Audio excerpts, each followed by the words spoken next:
From the moment he stepped through the gates of Lincoln High, everything became painfully clear without a single word spoken. This place gleamed with polished hallways and tiles that reflected the overhead lights, like they were trying to pierce into people's souls. It was a school built for the sons and daughters of the powerful and the wealthy, where the kids wore spotless uniforms and laughed like they had never seen a rainy day in their lives. Elijah was different. He was quiet, thin, dark-skinned, carrying a faded backpack with frayed straps slung over one shoulder. His khaki pants stopped too short on his long legs, and the shoes on his feet had clearly belonged to someone else before him, with scuffed heels and worn-down soles telling stories of a long road already traveled. But none of that was shameful. What made people pause, what caught in their throats, was his gaze, the eyes of a child who had long stopped looking anyone in the eye too, used to being ignored to expect otherwise.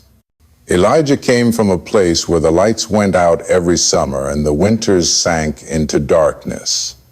A humble neighborhood where people learned how to stretch every penny, how to keep their heads down, how to ask for less from life because too much hope could break you. But from that very place, from people who had nothing but pride, left to give, Elijah had been handed something rare, a ticket into this prestigious school. A scholarship earned not through luck, but through every note he played on the battered piano in the basement of his small home. The moment that acceptance letter arrived, his grandmother sank to the floor, holding the envelope like it was some fragile miracle sent to her door. He had made it here, carrying all the hopes of his grandmother, his own dreams, and every hour he had spent alone with that old wooden piano. But the very first second he walked through the front doors, he understood that some places were never made for boys like him. He stood at the front desk, waiting. The woman behind the computer didn't even look up. He whispered Class 2B so softly he wasn't sure even he had heard it. Then he walked on his footsteps, uncertain, along a hallway, too wide, too clean, feeling like a single ink drop on a page that didn't want to be written on. The wall seemed to know what color his skin was. The tiles under his feet seemed to ask, "What are you doing here?" Class 2B was upstairs, all the way at the end of the hall. He stopped at the door, took a deep breath, and gently pushed it open. The scent of fresh paper and new pens hit him instantly, followed by the sharp sting of dozens of eyes turning in unison. It felt like stage lights blazing on a character who hadn't been given a line in the script. No one said anything. But the silence was so loud he could hear his own heartbeat stumbling. A girl in the front row tilted her head, smirked, and muttered, "Must be a scholarship." The class burst into soft giggles like that was the cleverest joke of the day. The teacher didn't ask his name, just pointed to a seat in the back right against the wall. Elijah nodded and walked past the stares, the glances that swept over his clothes like scanners, the raised eyebrows, the quiet malice, and sat down. The old desk creaked under his weight, as if even the furniture wasn't ready for him. Throughout that first lesson, Elijah stared down at his notebook. He wrote every word neat and precise, like one crooked letter might give someone another excuse to laugh. He pretended not to hear anything. Not the whispers behind him, not the snickers about his shoes, not the voice saying, "Bet he took the bus here," not the one giggling, "I wonder what his house looks like." But no matter how hard he tried to tune it out, he heard every single word. Every sound landed like a needle to the skin. Elijah had been through this before. He knew what it felt like to have his worth decided by a single glance, His skin, his shoes, the side of town his address came from. When recess came, the others rushed off in groups heading to the soccer field. Elijah walked the other way toward the far edge of the schoolyard where a big old tree cast a wide shadow on the grass. He sat down beneath it, the damp grass soaking through his pants, and opened the lunchbox his grandmother had packed. A simple egg sandwich.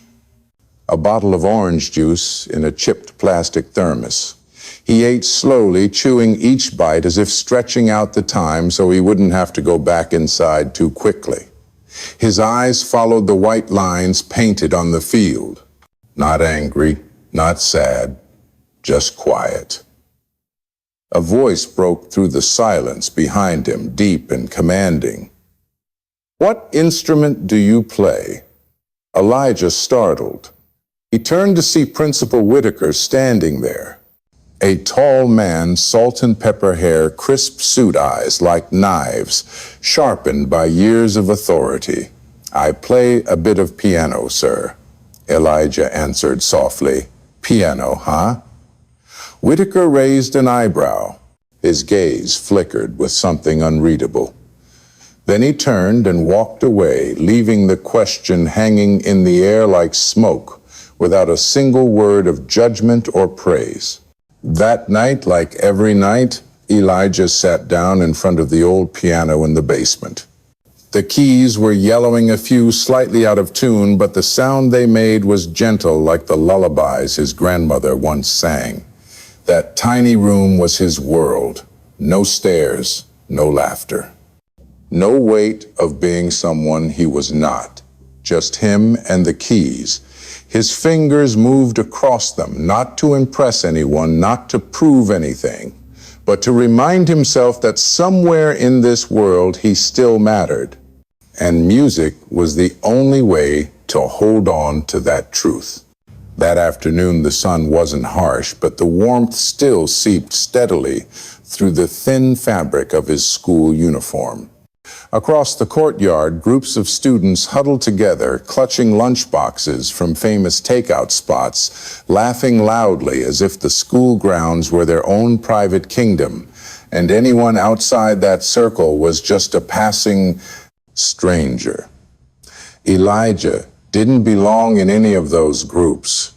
He walked slowly through the hall, avoiding eye contact like an invisible guest passing through a party he had never been invited to. He didn't head toward the crowds or the loud cafeteria. Instead, he slipped left past the classroom wing and made his way to the grassy area behind the library, where an old tree cast its shade like the quiet arms of a friend who understood. He sat down, opened his lunchbox, wrapped in a faded cloth, and took out a simple egg sandwich his grandmother had made that morning, along with a bottle of orange juice in a scratched-up silver thermos.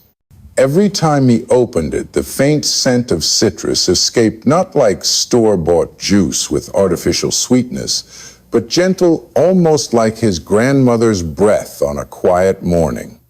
Elijah ate slowly. Not because he was trying to make it last, but because this moment was the only warmth he had in a place that felt cold in all the ways that didn't show.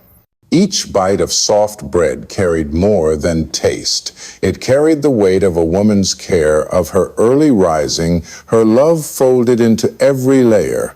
He didn't look at anyone, didn't hear anything beyond the rustling leaves overhead and the distant echo of basketballs hitting pavement.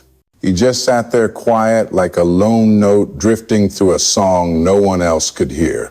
He didn't notice someone approaching until a voice startled him from behind. "What instrument do you play?" Elijah turned his heart jumping and found himself face to face with the man he'd only heard about that morning, Principal Whitaker. Tall, sharply built, his silver-streaked hair, slicked back, polished shoes catching the sunlight. He wasn't smiling. He didn't even try to seem friendly. He just stood there, eyes scanning Elijah like he was studying something strange under a microscope. "I play a little piano, sir," Elijah answered, his voice barely more than a breeze. Piano? Huh. Whitaker raised an eyebrow, his face shifting ever so slightly with something unreadable. Interesting, he muttered. Then he turned and walked away, leaving behind a strange silence, as if he'd dropped a question into the air without expecting an answer. Elijah watched his figure fade into the distance, his mind tangled in confusion. What did that question mean? Why would the principal take any interest in him? Why ask about music? The answers didn't come that afternoon, nor that evening. But Elijah tucked those questions deep inside the back of his mind, in the place where he kept things he didn't yet understand, but somehow knew would matter later. That night, after dinner, with his grandmother, Elijah made his way down to the basement as usual. The old upright piano stood waiting in the corner, like an old friend who had never once failed him. Its keys had long lost their shine, a few were off tune, but when his fingers touched them, music still came soft, warm, like memories whispering in the dark. That little room was his true home, a place where every note made sense, where pain had a sound, where nothing had to be explained. His grandmother had been the first to teach him how to press the keys. She wasn't a trained musician, just a woman who once cleaned homes for wealthier families. But whenever she came across an old music book at the flea market, she'd bring it home, study it word by word, and learn it with him. Elijah remembered clearly the first time she pointed to a music staff and said, "Music is just like life, full of highs and lows, but the only thing that matters is that you never stop playing." That night he played a few familiar pieces, the ones he had played 100 times before. But something was different. Maybe it was the principal's question echoing in his head. Maybe it was the first time he had felt seen by an adult at school, even if he wasn't sure whether it came from curiosity or judgment. He didn't know. What he did know was this: when he played music, he became fully himself. Not the scholarship kid, not the poor boy with secondhand shoes, not the outsider in a sea of rich kids, just a boy and his music, and for once that was enough. The next morning, things began to make more sense. His teacher walked into the classroom with a gleam in her eyes, holding a printed announcement. "Class, we're having a talent showcase this Friday afternoon in the school auditorium," she said brightly. "And as recommended by the administration, Elijah will be opening the event with a piano performance." The room exploded in laughter. A boy near the window slapped his desk, doubled over and gasping. "For real, we're kicking things off with music from the scholarship kid. This is going to be good." A blonde girl next to him clapped slowly, mocking, and said with a fake smile, "Let's hope the piano has insurance." Someone from the back chimed in, "That poor piano's gonna cry." Elijah didn't move, not because he was shocked, but because he was humiliated. He didn't know how to react, laugh along, get angry, walk out. He just felt something tightening in his chest, like an invisible cord that pulled tighter every time he tried to breathe. The teacher tried to cut through the tension with a weak attempt at kindness. "Let's not judge someone until we've heard them play," she said. But her words floated like a feather in a storm. The class kept snickering, whispering, behind cupped hands, throwing looks sharp enough to pierce skin. That afternoon, Elijah didn't go straight home. He walked slowly along unfamiliar streets, past luxury boutiques he'd never dared to enter. His thoughts were a mess. Should he decline? Let himself be the joke? Walk away before they crushed him? But then he thought of his grandmother. He remembered how her eyes lit up every time he sat at the piano. He remembered her voice, soft but steady, saying, "You've got a gift, my boy. A gift no one can ever take from you unless you give it up yourself." And in that moment, standing among the noise of cars and chatter and wealth that didn't belong to him, Elijah understood something. If they wanted to laugh, let them. But he wouldn't bow his head, not this time. On Tuesday morning, Elijah walked into the classroom with his head up and his steps calm, just like any other day. But inside his mind was a storm like a song with no rhythm, each thought spinning loose like notes caught in the wind. Ever since his name was announced for the performance, the way people looked at him had changed. No longer indifferent now, their eyes were full of something else, something sharper. Not the hope of hearing something beautiful, but the hunger to witness a fall, to catch a mistake, to laugh at a kid who didn't belong. They did not expect talent from someone poor, someone quiet, someone with dark skin. What they wanted was a show. Elijah was not naive. He knew that. He just had not figured out how to face it. The whispers followed him down every hallway now. They were like shadows, quick and cold. The sideways glances, the smirks that flickered in passing, they all hit hard enough to sting. The laughter had not ended. It was only waiting for the right moment to rise again. Each school day dragged like cold syrup. Elijah tried to stay focused, but every time he opened a book, he heard the voices. Every time a teacher called on him, he felt like no one cared about his answer. The one thing that kept him breathing was the thought of evening, when the piano still waited and his grandmother still set dinner on the table with that same warm smile. No matter what happened at school, she was the one place where everything he did felt worth something. That night, after dinner and homework, Elijah went down to the basement where the old piano stood waiting. The yellow light filled the corners, casting long shadows over the cloth that covered the keys. The keys looked like old friends. Some were dark and heavy like the strangers who ignored him. Some were light and soft like his grandmother's laugh. Others were cracked and faded like the memories of parents he had never known. He placed his fingers on the keys and played not famous songs, not anything others would recognize. Just the music that lived inside him, sounds without names, shaped only by the beat of his heart and the quiet ache of being alone. He told his grandmother nothing about the teasing, nothing about the cruel jokes, nothing about the performance. She had enough to carry. The night shifts cleaning someone else's kitchen, the old shirt she stitched into curtains. He simply told her that school was fine, the classrooms were full, the work was hard. And she believed him not because he was good at lying, but because the love of an old woman often chooses to believe the good even when it knows the truth. On Wednesday, Miss Kendrick stopped Elijah after class. Her voice was soft like early autumn wind and her eyes were kind. "Have you prepared your performance yet?" Elijah hesitated. "I am still thinking, miss." "Not sure yet." She nodded. She didn't rush him. She didn't push.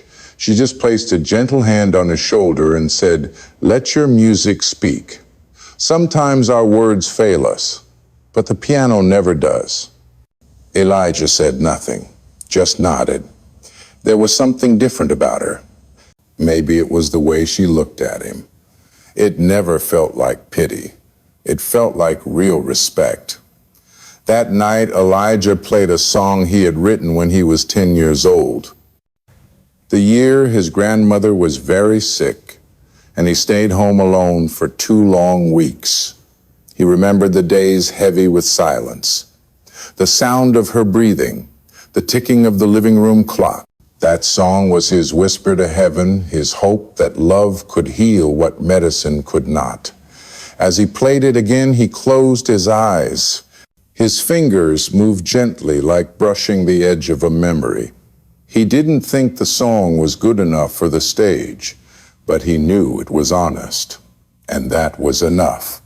By Thursday, the school felt heavier than ever. Each step in the hallway pulled at his legs. Some classmates whispered louder. A few laughed when he passed. But this time he didn't shrink. He stayed quiet, but his eyes stayed up. His shoulders straight. Something had changed. As if his skin had grown thicker. As if he had learned how to walk through fire without burning. That afternoon, instead of sitting under the tree, Elijah went into the library, not to read, just to sit in the silence. He needed to hear his own voice again, to remind himself that he was not worthless, that he was not born to be laughed at, that if people wanted to push him down, then he had no choice but to rise higher. That evening, before the big day, Elijah ate dinner early with his grandmother. Just fried eggs and vegetable soup, simple but warm. She looked at him and asked, "Why no piano tonight?" Elijah answered softly, "I will play tomorrow at school." She looked surprised, then smiled. "A performance." "Then remember," she said, "play with your heart. It does not have to be perfect. It only needs to be true." Elijah nodded, and for the first time all week, the tightness in his chest eased. He went down to the basement one more time that week, placed his hands on the piano like saying goodbye to an old friend. He didn't know what tomorrow would bring. He didn't know if the crowd would clap or laugh, if he would forget the notes. But he knew this. When the music started, he would not be afraid. He would not be the Elijah they whispered about, not the boy they mocked, not the name on a list. He would be Elijah of the piano, of the quiet basement, of his grandmother's warmth, of the nights when music spoke louder than words. And that night, as the wind blew gently through the cracks in the basement wall, carrying the scent of earth and old wood, Elijah kept playing, not to prepare for a show, but to prepare for something deeper, to stand in front of a world that had locked its doors to him, and knock softly with the sound of his heart. Friday came with a kind of quiet tension, like even the air knew something was about to happen. The sky was dull gray, thick clouds dragging across the top of the school's roof, and the wind carried a bite sharper than usual. Elijah woke up early, carefully, straightening the collar of his only good shirt, the one his grandmother had ironed with their old steam iron that needed a few taps to work right. His shoes were a borrowed pair, slightly too big, scrubbed clean with a toothbrush and watered down soap. Just before he left the house, his grandmother placed her hand gently on his shoulder. She didn't say much, only nodded with a smile, but her eyes said it all. No matter what the world saw in him, to her, he had always shone like the only artist in their family. On the way to school, Elijah wasn't afraid, but his mind buzzed like a song whose notes had been scattered in the wind.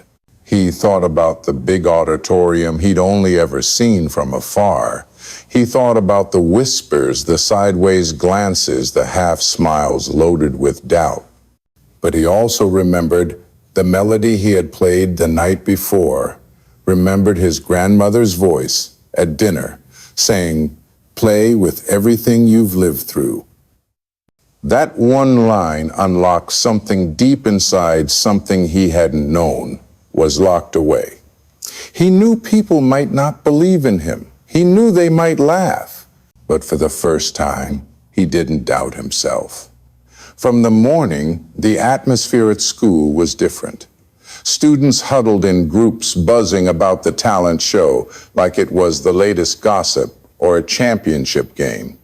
Elijah walked past them, head slightly lowered but back. Straight steps, slow but steady. He could hear it. Today's the day the scholarship kid plays piano. I heard it's hilarious. We gotta watch this. Elijah didn't flinch. He'd learned how to let words pass through him without leaving a mark.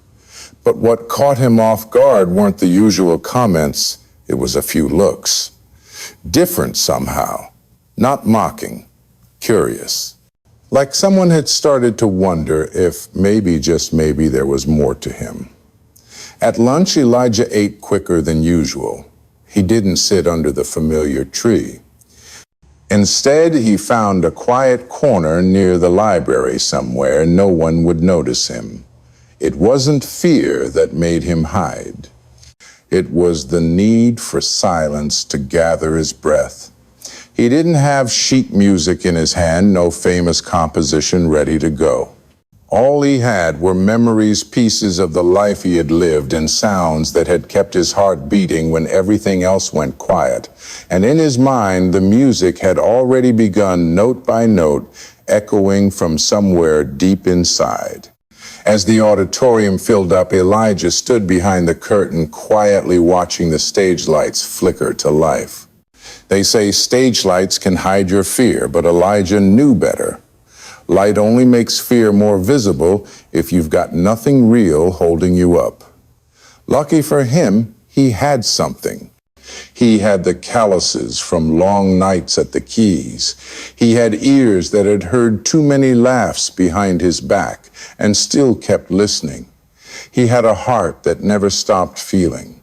In front of him, Principal Whitaker stepped onto the stage. Calm, polished, every word chosen carefully about values, diversity, and giving students space to express themselves. Anyone who didn't know better might think he believed those words, but Elijah knew, and a few others knew too, that behind those words was a man who never wanted to see someone like Elijah rise. Then the announcement came delivered with a kind of smile that tried too hard to be polite. Let's welcome Elijah Turner to the stage with our opening performance. The applause that followed was scattered. A few quiet laughs slipped out. It was clear this wasn't the act people were waiting for. Elijah stepped forward, feet heavy but chin-up hands trembling but eyes fixed. He walked to the piano under the golden light, sat down, and placed his hands gently on the keys like greeting an old friend. He closed his eyes and played. The first notes were soft, like the sound of breath, hesitant like his footsteps the day he first entered that school. But then they began to spread slowly like a quiet tide washing over a forgotten shore. One by one, the notes came together, forming a melody with no name but full of soul. The auditorium fell completely silent. Phones that had been raised to capture a laugh slowly lowered, not wanting to interrupt whatever this was becoming. Because no one had expected this. No one had prepared for it. Elijah didn't look up. He didn't need to. He was telling his story with music weaving every year of his life into a sound only he truly understood. His music wasn't there to prove anything. It was there to release everything. He wasn't trying to impress anyone. He just wanted someone to listen. When the final note faded, the room was still. So still, it felt like time had stopped. Then a single pair of hands clapped. From the third row, an older woman stood up, her eyes wet, clapping, slow but firm. And then it happened like dominoes falling. The whole auditorium rose. Applause rained down in waves. Elijah stayed seated, hands resting on his lap, eyes still closed. He didn't smile. He didn't bow. He just took a deep breath, not in triumph, but in peace. But at the far left of the stage, Principal Whitaker remained seated, arms crossed, lips tight, his gaze like stone. He didn't clap. He didn't smile. He didn't even look at Elijah. He just sat there like a statue with a crack running down the center. Because the moment he had planned to turn into a joke had just become a memory no one in that room would forget. And he knew in that moment that whatever game he had been playing with power, he had just lost something much bigger than control. After the performance ended, Elijah stepped off the stage slowly. His heart was still racing, not because of fear, but because of the overwhelming wave of emotions he could not put into words. The applause had echoed behind him like waves crashing on the shore, but now behind the curtain, all was quiet. He sat on a wooden bench backstage, his hands still trembling slightly, not from nervousness, but from release. For the first time, he had truly expressed himself without a single word. Miss Kendrick was the first to approach him. She did not say much, just placed her hand gently on his shoulder and nodded. There was pride in her eyes, but also something deeper, as if she had just witnessed something that reaffirmed her faith in teaching in young people and in the power of the arts. Elijah tried to smile, but could only lower his head and whisper a thank you almost inaudibly. Later in the hallway, outside the auditorium, the students were walking and chatting again. But something had changed. Some students passed by Elijah without saying a word, but no longer with disdain or mockery. Others glanced at him not with ridicule, but with a mix of surprise and confusion. No one laughed anymore. No one called him the scholarship kid. No one made jokes about his shoes or where he lived. But change does not come to everyone at once. When Elijah reached his classroom to get his backpack, he heard voices behind the door. He stood there for a moment before pushing it open, and in that moment he heard what he had long feared. A voice said it was not even that good, they just clapped because they felt sorry for him. Another added, "Yeah, it was probably some sob story song. I bet his grandma wrote it for him." Then a third voice chimed in, "If that counts as talent, then we are all geniuses." Elijah opened the door. The room fell silent. A few heads turned. No one made eye contact. He walked to his desk, picked up his backpack, and left without saying a word. Outside, the sun was setting. The light cast long shadows on the tiled floor. Elijah kept walking step by step, not fast, not slow, just enough to keep going forward. That night at home, his grandmother asked about the performance. Elijah smiled and simply said it went well. She did not ask for details. She just held his hand across the dinner table and said, "I am proud of you no matter what." And that was enough. Later, Elijah went down to the basement. He sat in front of the piano, touched the keys gently, but did not play. He just sat there thinking about the applause, about the silence that followed, about the words he heard through the door, about how even the most beautiful moment could still be tainted by small minds. And yet he also thought about the woman who stood up and clapped first, about the boy from another class who gave him a thumbs up in the hallway, about Miss Kendrick and her quiet support. He realized that no matter how good he was, not everyone would see it. Some people were not ready to listen, but that did not mean he had failed. Because music, just like dignity, does not need validation from everyone. It only needs to reach one heart to matter. And Elijah knew without a doubt that his music had reached more than one. It had reached his own. And that more than anything was the beginning of something far greater than a school performance. The next morning, the sky was clearer. Not because the sun was any brighter, but because something inside Elijah had shifted. For the first time since he stepped into Lincoln High, he walked through the hallway without feeling like a shadow. Some students still looked at him, but their eyes no longer held ridicule. There was something softer now, something like curiosity, maybe even a flicker of respect. But Elijah did not care much about their reactions. What mattered was that the night before, on that stage in front of people who had never truly seen him, he had played from the deepest part of himself, and for once people listened. At his locker, a boy from another grade walked past and nodded. Elijah hesitated for a second, unsure. If it was a mistake, then nodded back a little awkward, but it felt real. In class, the usual whispers were quieter. Some students turned to glance at him, but there was no laughter, no sarcastic grins, just something unspoken in the air. Something different. He took his seat, opened his notebook, and stared at the blank page. Before the teacher arrived, a folded piece of paper landed on his desk. He glanced around. No one looked at him. He unfolded the note slowly. It said, "You made me cry yesterday. Thank you." There was no name, no handwriting he recognized. Just that simple sentence that felt heavier than anything anyone had ever told him.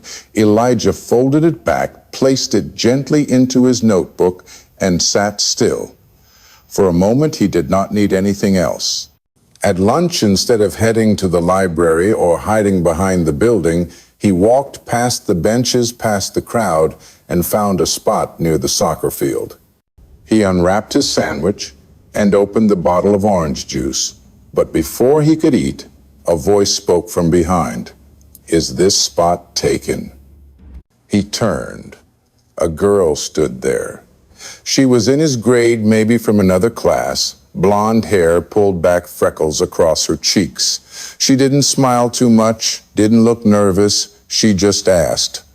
"No," he replied softly. She sat down. For a while, they both ate in silence. Then she said, "You play beautifully." "Like, really? I didn't expect that. My mom plays piano too." She said your song reminded her why she fell in love with music. Elijah did not know how to answer that, so he just nodded. She finished her lunch, stood up, and added, "You should play again sometime. See you around." She walked off before he could even process what had just happened. But something inside him felt lighter. Not because of what she said, but because it did not feel forced or fake. It felt like something had cracked open, something had shifted. That evening, when Elijah got home, his grandmother served dinner like she always did, but she didn't ask how the performance went. She didn't need to. The way he walked, the calm in his face, told her everything. After they ate and washed the dishes, he went back to the basement. The piano stood there waiting like it always did. He sat down, closed his eyes, and let his fingers find a new melody. Something soft, something honest. Not the same tune from the performance, a new one. One that carried the echo of last night, but also something fresh, something hopeful. Outside, the wind swept through the streets and rooftops. And in that small basement beneath a house patched together with quiet love and second-hand hope, a boy played his truth into the night. Not for applause, not to prove anything, but simply because he could. After the conversation with the principal, Elijah returned to class with the same calm expression he always wore, but deep inside, a storm had just awakened. He understood that behind the gentle congratulations was a door quietly closing. He also knew that the canceled performances were not due to lack of time or resources, but because his presence had become something too difficult for them to accept. In the days that followed, new announcements appeared on the school bulletin board. A few music acts were removed from the schedule, and cultural events were postponed indefinitely. No one mentioned Elijah, but everyone knew that it was not a coincidence. A poor black child was not meant to stay in the spotlight for too long, especially when that light did not come from the hands of those in power. Miss Kendrick remained the only one who did not back down. She began requesting permission to reopen free art sessions. She proposed that students be allowed to perform during recess in the schoolyard. She even offered to collaborate with a city music center to borrow instruments for students who could not afford them. Every time she made a new suggestion, the principal remained silent. No approval, no refusal. but the tension in the faculty meetings was visible. There were eyes that avoided contact and half-finished sentences swallowed before they could be heard. Elijah could feel it all, but he said nothing. He knew that this time he was not the only one fighting. One late afternoon after class, Elijah went to the library to look up classical sheet music for an upcoming audition. While flipping through a book, he felt a hand gently placed on his shoulder. Turning around, he met the worried eyes of Miss Kendrick. She spoke quietly. "Elijah, I think you should see this." She pulled up a chair beside him and laid down an old folder yellowed with time. Inside were records, letters, meeting notes, all documenting cases of students who had been dismissed for unclear reasons. A Latino boy was once banned from speaking his native language in class. An indigenous girl was denied entry into the science fair because her idea was considered not academic enough. There were even handwritten letters from parents pleading for help, but never receiving any reply. Elijah fell silent as he read those rough lines. He never imagined that behind those quiet hallways and walls full of medals lay countless voices silenced in the dark. He touched each page as if reaching into an old scar that had been hidden for years. Miss Kendrick said, "You are not the first to be pushed aside, but you can be the first not to step back." Elijah looked up into her eyes and saw not just determination, but also a deep sorrow, as if she had long been a witness to injustice, but had never held enough evidence to challenge it. That night, when Elijah returned home, he carried with him a strange heaviness. He sat at his familiar piano, but did not play right away. He placed his hands on the keys and stayed silent for a long time. His grandmother came out from the kitchen, wiping her hands on her apron, and sat beside him without asking anything. Only when he finally spoke did she respond. "I think," he said, "what I am doing is not just for the music." She nodded, her voice light as a breath. "You have always known that, you just now admitted it." Then she held his hand, her hands thin and warm like ashes by the fire, and said, "You cannot change the world by yourself, but if you keep the light inside, you others wandering in the dark will find their way without falling again." From that day on, Elijah spent more time in the library, not just to study music, but to read about the forgotten, about musicians who lived in poverty, about Black artists pushed away from the stage simply because they did not fit into what people called proper. He read about band concerts, unsung melodies, and people who fought with art when no words could speak for them. In every page, Elijah saw himself, not because he was as gifted, but because he understood what it felt like to be made invisible while still standing in the room. That weekend, Miss Kendrick handed Elijah a proposal. The school would launch a new program called Student Voices, where any student could perform regardless of background. But to get approval, at least 10 students needed to sign in support. Elijah held the paper, hesitating at first. But then he remembered the laughter from his first performance, the bitter look from the principal, the rejected letters he had just read, and he knew he could not remain still. The next day he brought the proposal to class, said nothing, just placed it on the desk and let others decide. An hour later, 12 names were signed. Soon after, the principal called Miss Kendrick into his office. This time his voice was not gentle. It carried warning. "You are getting too caught up in emotional expression," he said, "which could distract from the school's educational goals." But she did not back down. She looked him in the eye and said, "Education is not about teaching people to stay silent, and sometimes a single note can teach more than 100 lectures." After that confrontation, Whitaker grew uneasy. The quiet moves of Miss Kendrick, the growing support for Elijah, and the subtle but real change in how students looked at each other made him feel like the ground under his chair was no longer solid. He knew that silence had once been his greatest ally. But now the sounds were rising, not loud, but steady. And Elijah, once the boy who sat quietly in the last row, was now slowly becoming a symbol that needed no words. After the proposal was submitted, the entire school seemed to fall into a strange silence, a stillness that no longer came from indifference, but from something slowly building beneath every daily footstep, as if everyone knew something was about to change. They just were not ready to say it out loud. Elijah kept attending class as usual, not rushing, not showing emotion. He still sat at the back, still took notes quietly, still did not smile, even when a few classmates offered glances that felt slightly more genuine. But inside him, the silence was no longer frightening, because it was no longer isolation. It had become the breath before a coming storm.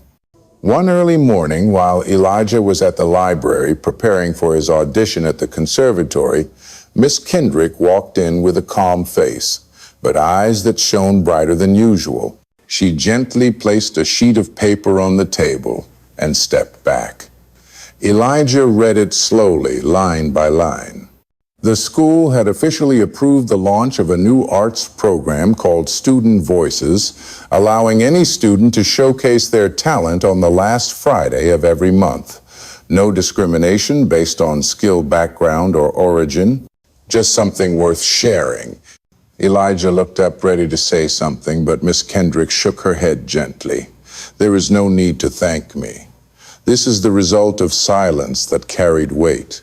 And you are the one who taught everyone how to listen again. The news spread across campus within a single morning. There were soft sighs of relief, nods of approval, and also cautious glances.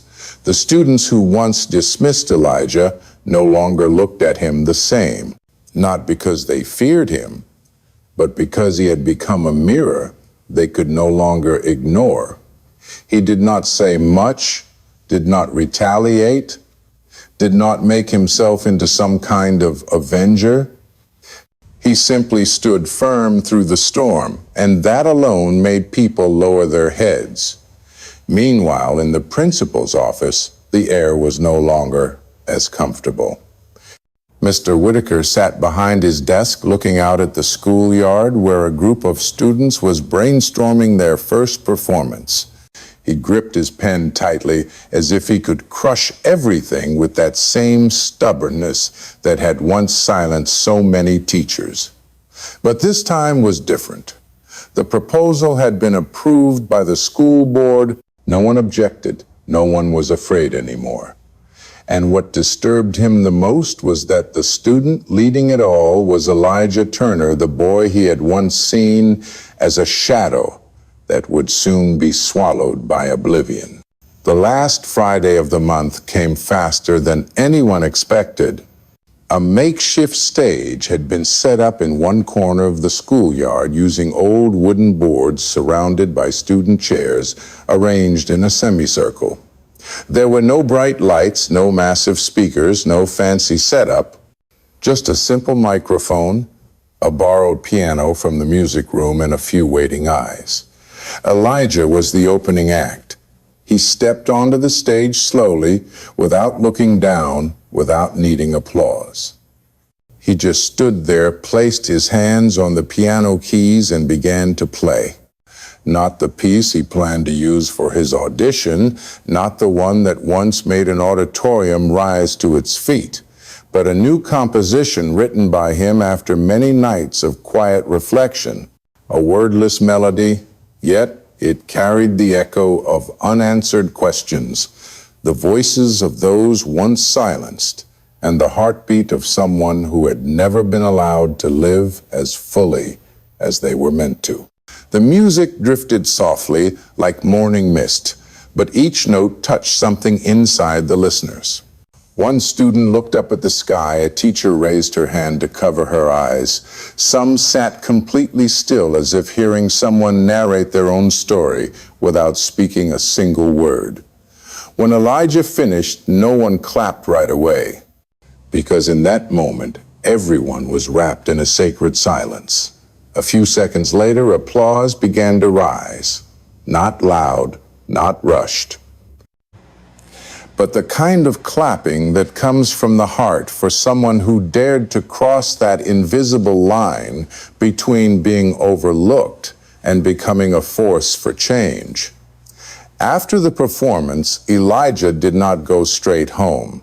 He walked through old streets that once made him feel small and out of place. But today, each step carried a new rhythm. Not the dull rhythm of routine, but the music of freedom.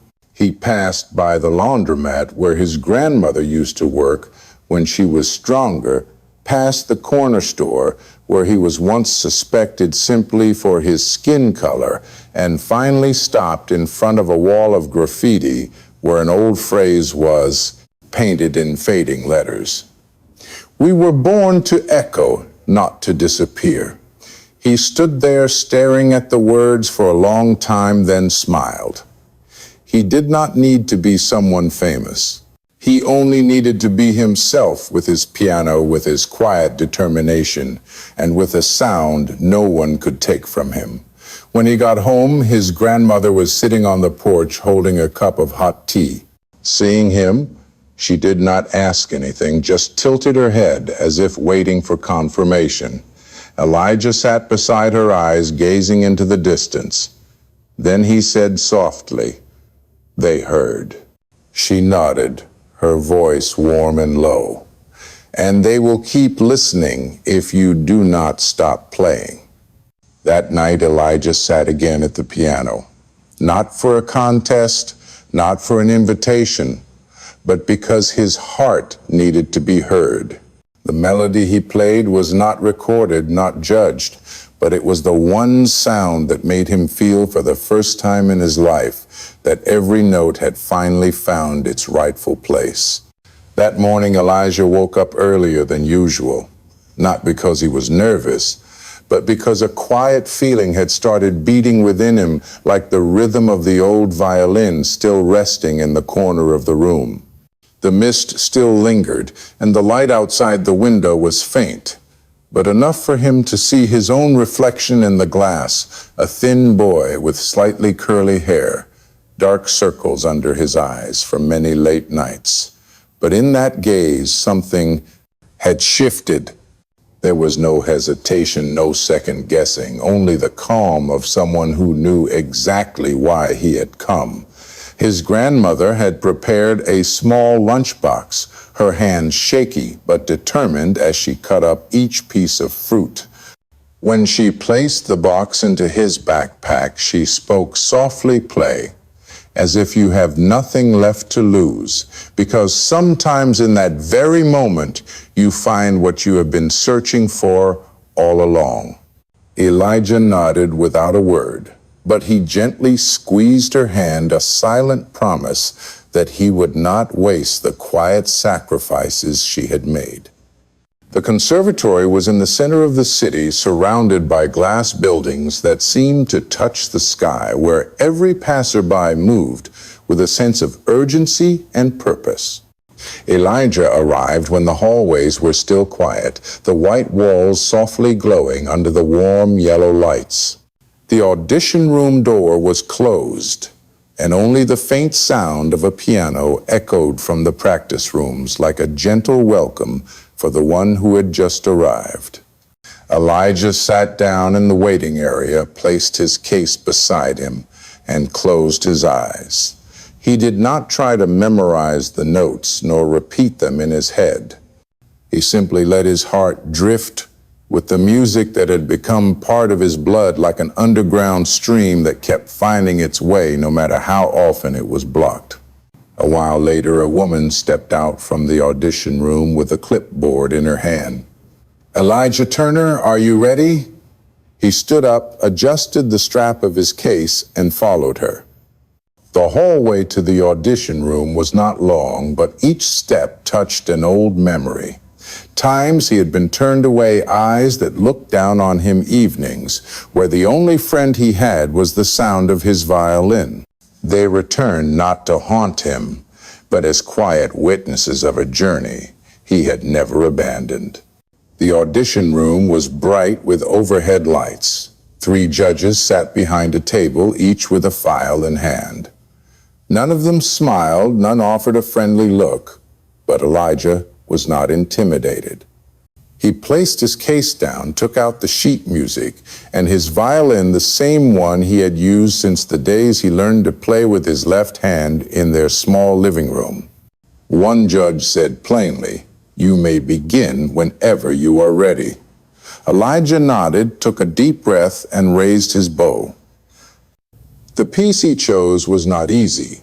It was a classical piece that had challenged him for months, not because of technical complexity, but because it required the player to feel the pain hidden in every pause. But this time, Elijah did not play as a student trying to pass an exam.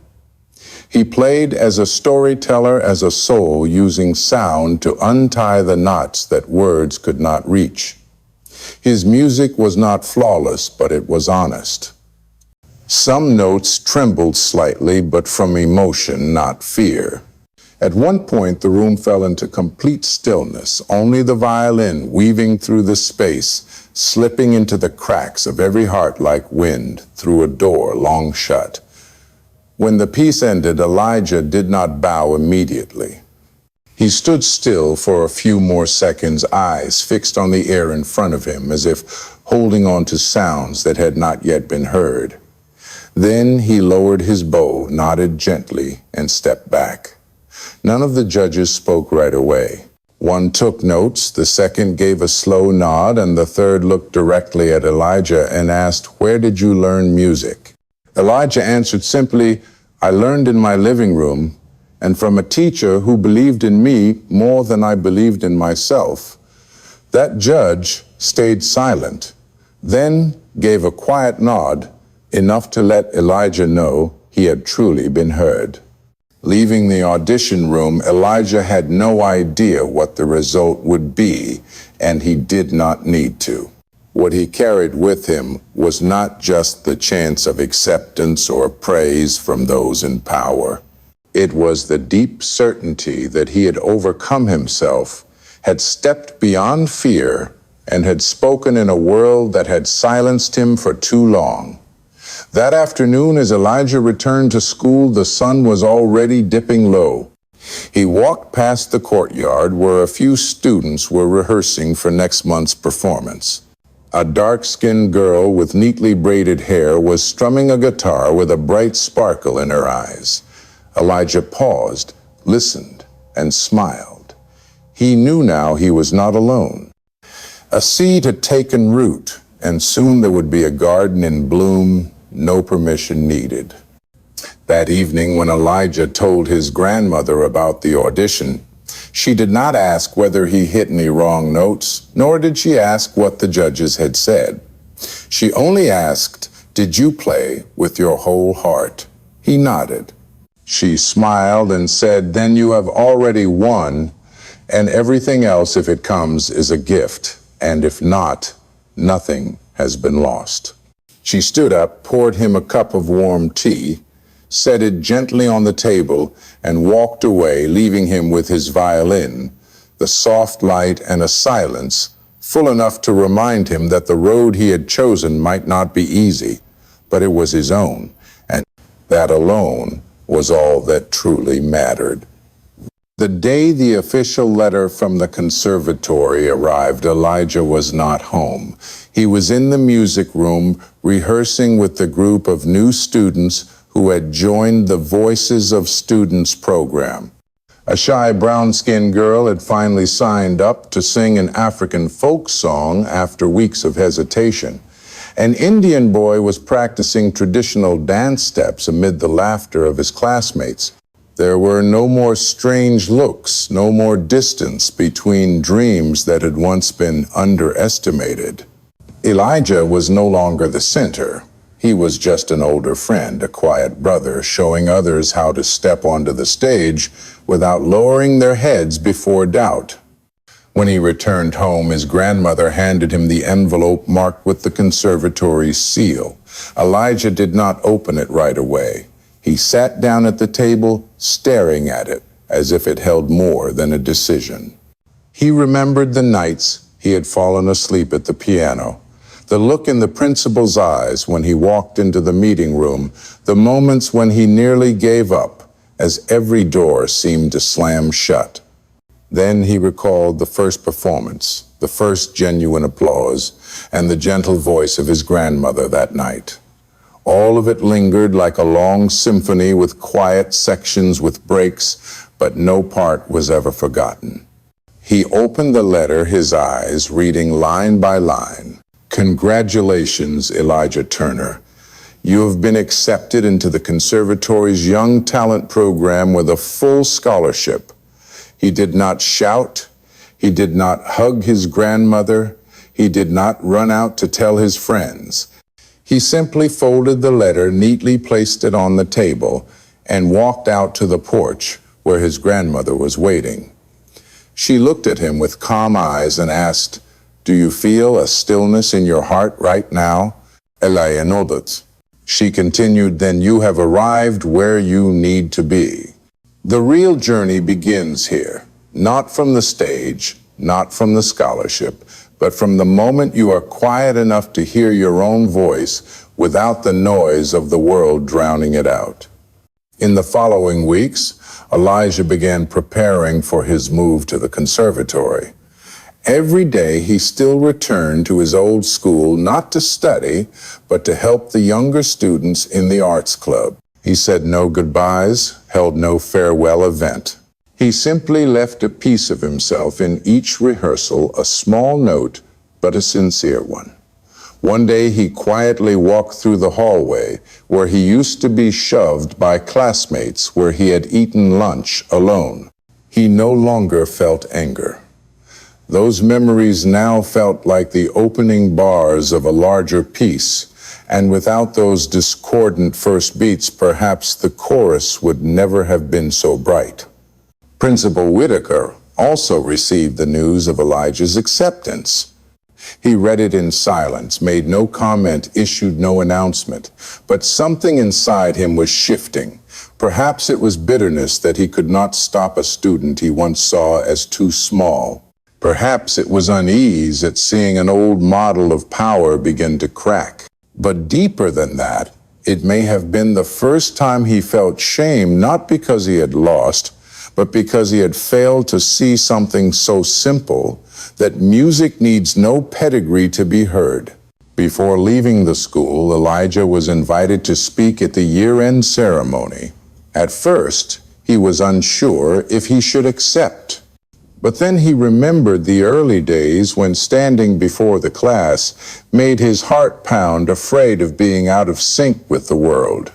Now he was no longer afraid. On the small stage, Elijah stood before the whole school, holding no paper with no fancy microphone, just his calm eyes and warm voice. He did not speak of success of scholarships or awards. He told a story about a boy who once played music in a dark room, who once stood at the door of a music class and was told he did not belong, who once felt like a mistake in a system built for someone else. Then he said, "Music saved me not because I was good, but because I never left it, even when no one clapped. I am not here to prove anything. I just want you to remember, dreams do not have to be loud to be real. Sometimes they begin as soft as a whisper, but if you keep listening, one day they will grow loud enough for others to pause and listen with you." After the speech, the hall remained silent. Not because they were not moved, but because no one wanted to break the moment with rushed applause. Then, from the back row, a student began to clap slowly, followed by another, and another, forming a wave of applause, not perfect, not in sync, but real. In that applause, Elijah did not feel like a winner. He only felt that he had arrived where his once torn heart needed to be healed. That night, when Elijah boarded the late-night bus to his new school, his grandmother came to see him off, as always. She did not hug him for long, did not give a long speech. She simply looked into his eyes and said, "You do not need to carry everything. Just carry your honesty with yourself." Elijah nodded and stepped onto the bus, carrying not only music in his heart, but untold stories, unanswered looks, and the belief that dreams do not choose where to knock.